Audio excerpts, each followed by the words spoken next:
Are you ready for the shocking truth about how brick changed the face of an entire country?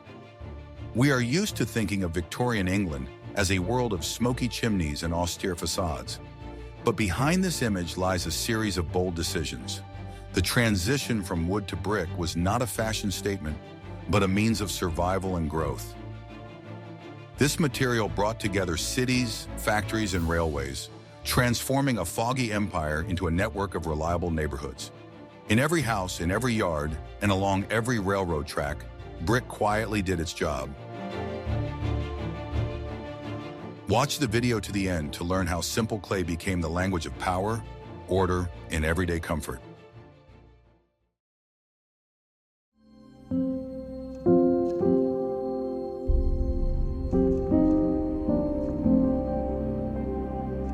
What if everything you were taught about Old English houses is outdated?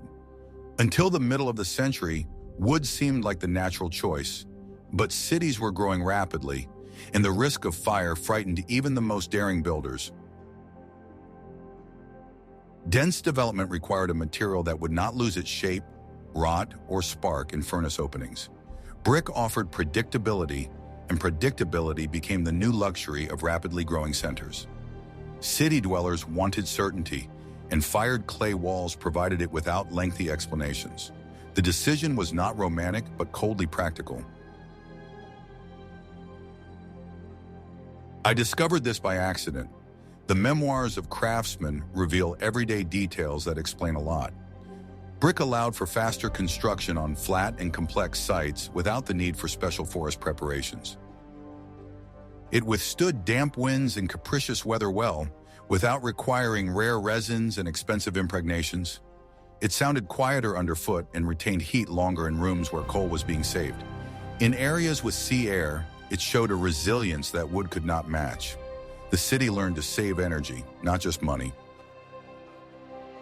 This is what was happening behind the closed doors of the construction offices of the time.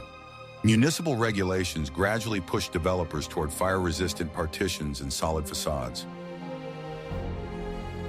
Insurance companies willingly reduced premiums for houses without wooden gables and rickety canopies. Manufacturers understood that brick buildings were less prone to downtime and easier to repair. Merchants saw brick as a silent sign of discipline and order. A brick house became a symbol of confidence. The hidden truth that everyone keeps quiet about is simple.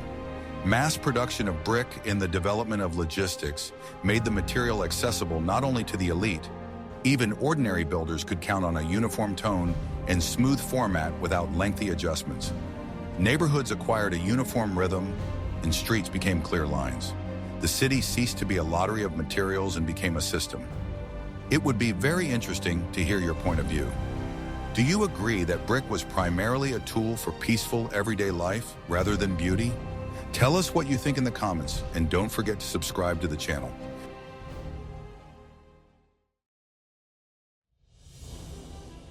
Are you ready to learn the truth about how the city got millions of identical blocks? Near the capitals and ports, entire fields of clay appeared, turned into seasonal camps of kilns and drying grounds. Barges carrying semi-finished products traveled along rivers and canals, returning with coal for firing. Railways picked up this chain and brought it to factory precision. Brick ceased to be a local whim and became a commodity that could be purchased on schedule. The market found a rhythm comparable to a train schedule.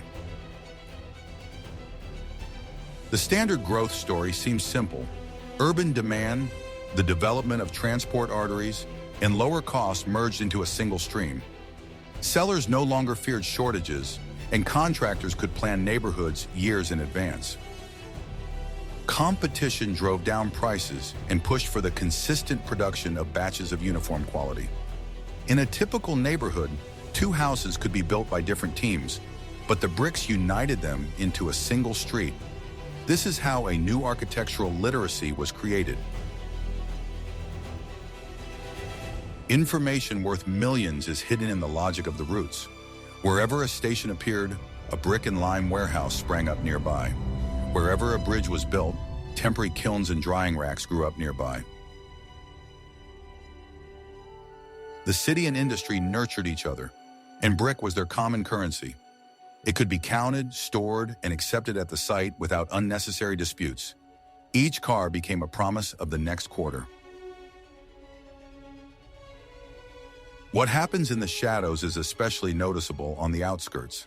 There, bricks determined not only the facade, but also the social rhythm. Smooth blocks turned into rows of houses, where each door promised the same chance for a quiet life. The housing market became predictable, and the streets became recognizable. Do you think such standardization could have shaped the goals of the era without the help of brick? In the next chapter, you will learn how color and pattern became the language of status. Guess what happened next when brick became widely available? Instead of gray monotony, cities gained a play of shades and patterns. Sands, impurities, and firing methods produced a palette ranging from warm straw to deep dark. Stripes and bands of contrasting rows transformed the facade into neat text without words. Church and school buildings emphasized entrances and cornices with narrow lines. The street became readable, like a book. I will reveal the most closely guarded secret of city facades. Where they wanted to stand out, they used dense, dark brick for the bases and arches. It looked austere and stable, creating the feeling of a stone base on soft ground. Light-colored walls maintained the cleanliness of the courtyard and reflected the weak sun. The contrast made the house look elegant without unnecessary decorations. People saw hidden confidence in this. Experiments that did not go according to plan were rare, but memorable. If the composition of the clay changed in a batch, the neighborhood took on a slight variegation. The walls breathed with vibrant color, and the street no longer seemed to have been cast with a ruler. This was not considered a defect, but was perceived as a sign of craftsmanship. The city did not lose its character, even when the ideal flatness was gone. There was a certain truth to the era in this. What lies behind a beautiful picture is more important than any slogans. Color emphasized the boundaries of schools and hospitals, factory gates and workers' houses, creating clear navigation.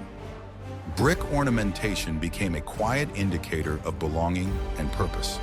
People understood without words where to work, where to seek medical treatment, and where to live. The space took on meaning without signs. Like this if you like the idea of a city that speaks through its materials.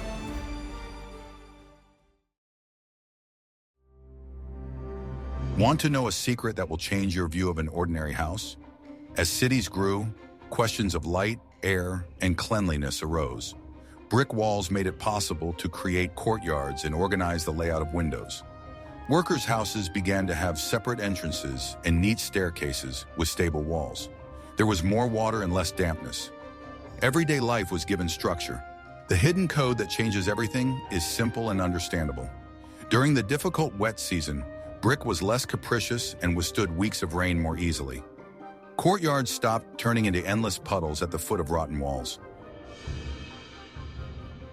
Facades did not need urgent propping up and patching after every winter. Beams had a reliable support structure, and roofs lasted longer. The house lived more peacefully than its wooden predecessor.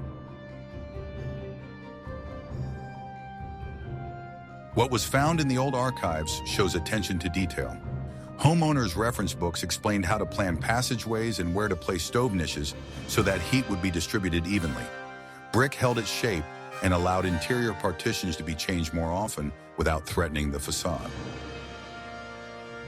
Residents were able to have light without sacrificing strength. The house became flexible without losing stability. This was the common sense of the era.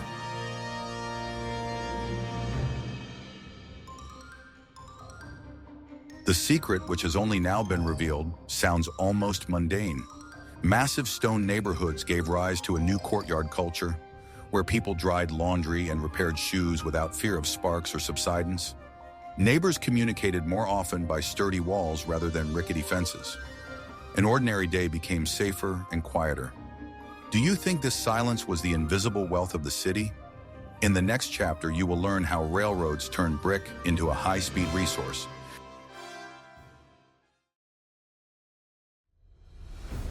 Railways took on the role of an invisible conveyor belt. Stations and depots were built of brick, which withstood vibration and temperature changes well. Platforms, warehouse walls, and tall smokestacks formed a new landscape. Where yesterday there was a swamp, today there was a framework of sturdy walls and arches. The city expanded along the rail tracks like water along a canal. The material led the way. The brick station was more than just a train hub. It became an urban stage where merchants, workers, and travelers met. The market stretched toward the warm walls and covered galleries.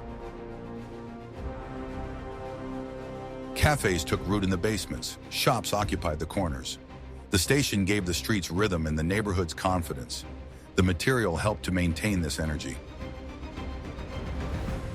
Construction sites near stations turned into temporary settlements. Craftsmen lived there, and future neighborhoods were formed there. Furnaces worked in shifts, and drying areas were never empty. The first houses grew along the embankment, followed by others deeper in the neighborhood. The rails supplied and the streets secured. Bricks made the railroad visible in every neighborhood. They connected transportation and everyday life, soberly and without unnecessary decoration. Their silent reliability warmed the city better than any slogans. People trusted the facades as much as they trusted the schedule. This trust became a habit that never grew old. Are you ready for the shocking truth about industrial districts?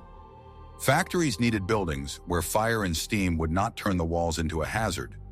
Brick allowed heavy machinery to be placed close to the walls without fear of minor deformations. Tall windows and the rhythm of the piers provided enough light until evening. The floors were laid securely, and the supports lasted for years. The workshops became predictable. What the experts don't talk about is the budget. Brick buildings were less likely to be out of service due to urgent repairs. They were easier to clean of soot and dust. Internal rearrangements could be done more quickly without touching the exterior walls. The working day was less often interrupted by accidents. Stability turned into savings. What happened in the shadows was evident in the finished goods warehouse. The smooth walls could hold high stacks, and the dry corners helped preserve fabric, paper, and tools. Puddles did not linger at the gates, and loading was faster. The space worked without any quirks. People appreciated this simplicity. The secret that would change the industry was plain to see. Brick factories set the tone for the area. Shops, schools, and workers' houses made of the same material appeared nearby. The area began to live in unison, without conflicts of materials and proportions. In the evening, the windows glowed evenly, and the street looked whole. Does the city need a different language if this one is understood by everyone? In the next chapter, you will learn how workers' housing learned to be honest and durable.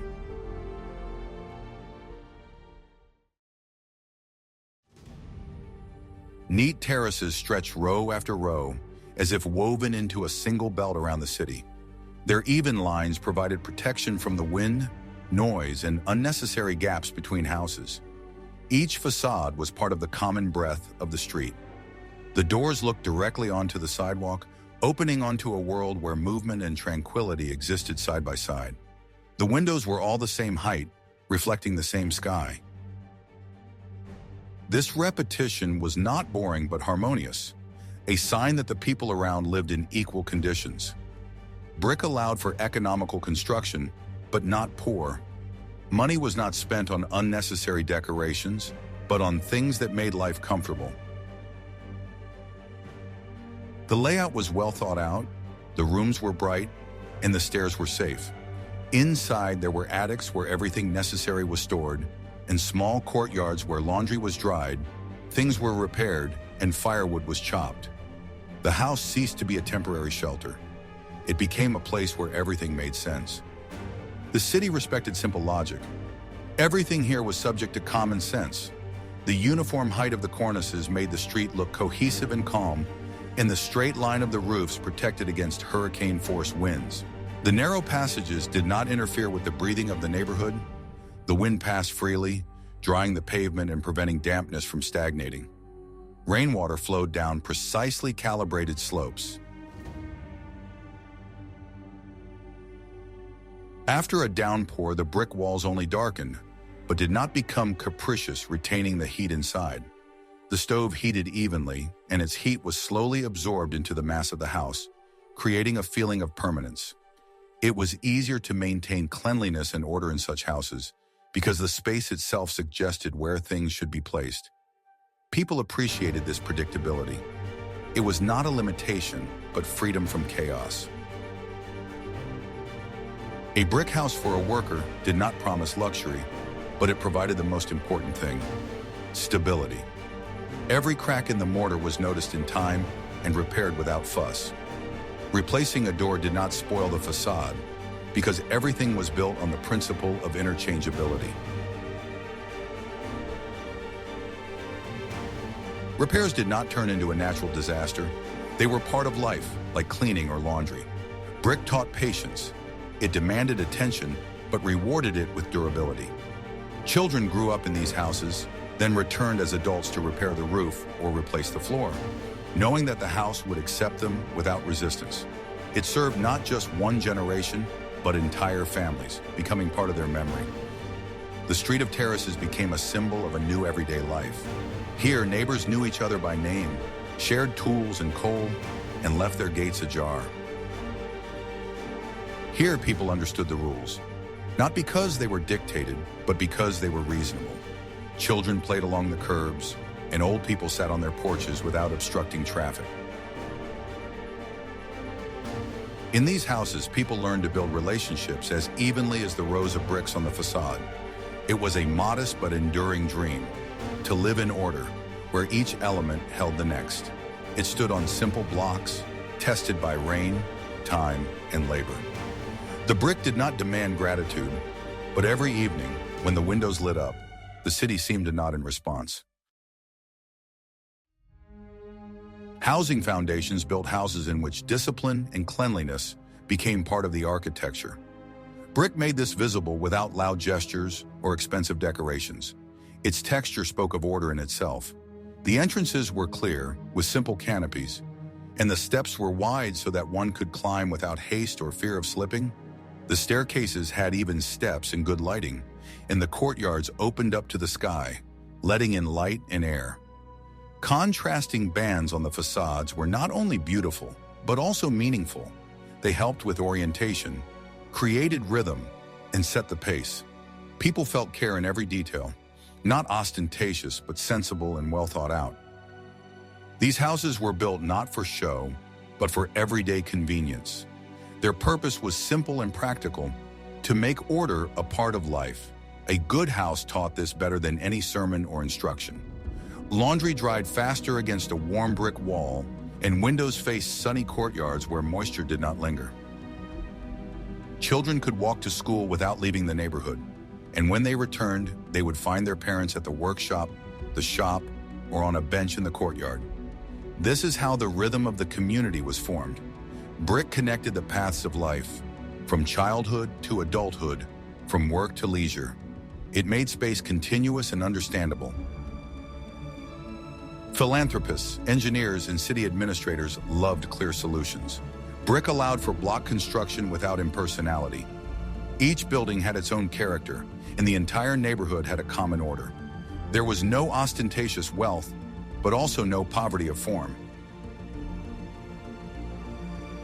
The proportions of the facades were calculated with respect for the human scale. Small arches, neat windows, attics with ventilation openings. Everything served a purpose. Brick took on the role of an educator. It showed that durability is a form of dignity. The neighborhoods built from this material were solid, strong, and long-lasting. Their streets breathed evenly, without contrast or disruptions. In the evening, the light from gas lamps was softly reflected on their facades, and in the morning, the walls took on the sun's glare. The memory of the townspeople grew stronger along with these walls. People returned from work knowing that their home was the same as it had been yesterday, and that it would still be there tomorrow. This rhythm reflected a quiet, unspoken belief in stability. Over the years, such houses did not lose their character. Their joints darkened but did not crumble. The cornices kept their shape, and the arches of the entrances still welcomed new residents. Even when the era changed, the brick remained in its place, a silent guardian of order. The material aged beautifully, acquiring depth of color and softness of surface. It did not surrender to time, but worked with it. Traces of life appeared on its surface. Touches, rain stains, strokes of sunlight. It was a different form of beauty, one that is trusted because it does not deceive. Brick did not promise miracles. It simply held up the house and with it, the city.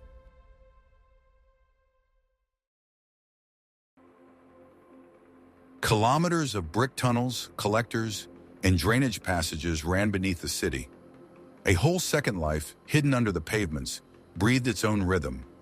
Arched vaults kept moisture out, absorbed soil pressure, and protected the upper layers of the streets from destructive swelling and subsidence. These underground spaces were silent, but filled with hard work, engineering logic, calculation, and patience. Where there was hustle and bustle above, below there were precise lines and tranquility. Brick arches and walls, laid with filigree precision, held up an entire city without demanding attention. Bridges and retaining walls were assembled from thousands of brick blocks, held together with time-tested lime mortar. They tamed the banks, held the embankments, and bore the weight of the streets and the rhythm of traffic. Each arch, each support, was part of a single breath. Brick allowed the engineering to be connected with the natural, nature and structure. The station arches greeted the streams of passengers with the same confident curve that the underground galleries held water and air. The material served both above and below, connecting different worlds into a single organism. The city breathed through these structures. Its warm life flowed not only through the streets, but also through hidden veins, pipes, canals, and passages. Brick tunnels took in rain, let groundwater through, and directed flows where they wouldn't get in the way. Thanks to them, roads suffered less from subsidence, and courtyards were less likely to turn into stagnant puddles. The facades lived in harmony with the underground engineering, as if they knew that strength begins from below. The residents did not think about it, but they felt the result. Dry basements, smooth walls, clean alleys without ice. Everything came together into a single system where the work was invisible but tangible. Brick and infrastructure became an invisible hero. It was rarely shown, it was not written about on signs, but it was brick that kept the city quiet. It took away the anxiety of everyday life, maintaining a balance between storms and calm, between dampness and air. People walked along the pavements unaware that beneath their feet lay an old material, reliable, unfailing, devoid of fuss. It gave a sense of order that was taken for granted, but this order was achieved through the hard work of bricklayers and engineers. Brick became a symbol of invisible care. The city was calmer than it looked, and this calmness was maintained by reddish blocks laid decades ago. Over the years, these structures proved the rightness of their era. They did not require demolition, did not tire of the cycles of spring moisture and winter cold. Repairs were not daunting in scale, and maintenance was carried out on schedule, without haste, without alarm. The material withstood seasonal vagaries, metal corrosion, human negligence, and indifference. It proved to be a patient partner for the city, which understood that true strength lies not in the glamour of novelty, but in the ability to maintain its form over time. Brick knew how to wait, and so the city, as it aged, did not collapse, but only gained depth. It is a rare quality to be a support while remaining invisible.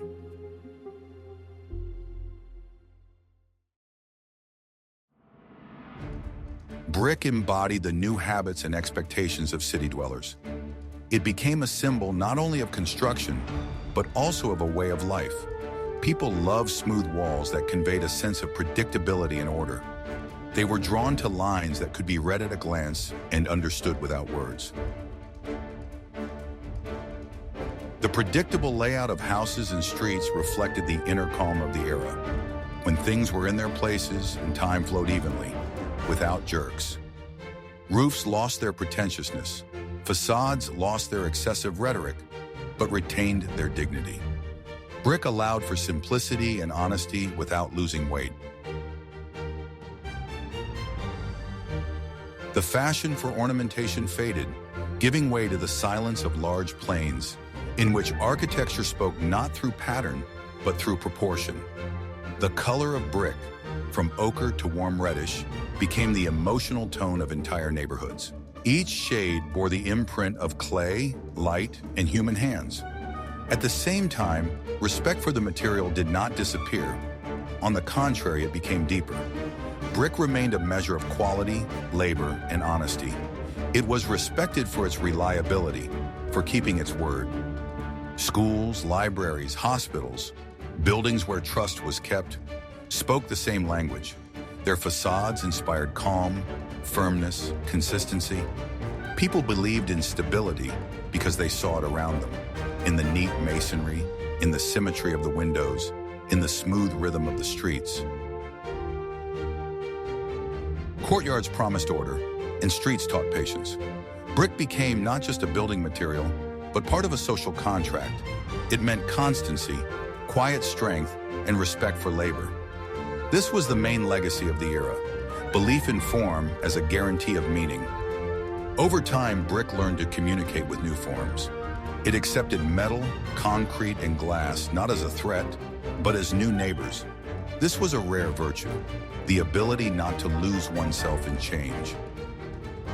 Brick did not break under the pressure of progress, but found a common language with it. It fit into new proportions, accepted the rhythms of modernism, and supported them with its texture and warm tone. It did not argue with new materials because it did not feel envy. It knew that depth lies not in brilliance, but in stability. So the Victorian theme of brick is not about nostalgia. It is not an attempt to go back, but the ability to see the material as an ally, not a decoration. Brick taught us to combine necessity and beauty, practice and poetry, the flesh of the city and its breath. It was part of everyday life, but it was in this everyday life that great plans were held. It was respected for its honesty, for not demanding applause. It simply stood and worked, day after day, year after year, turning labor into durability and durability into tranquility.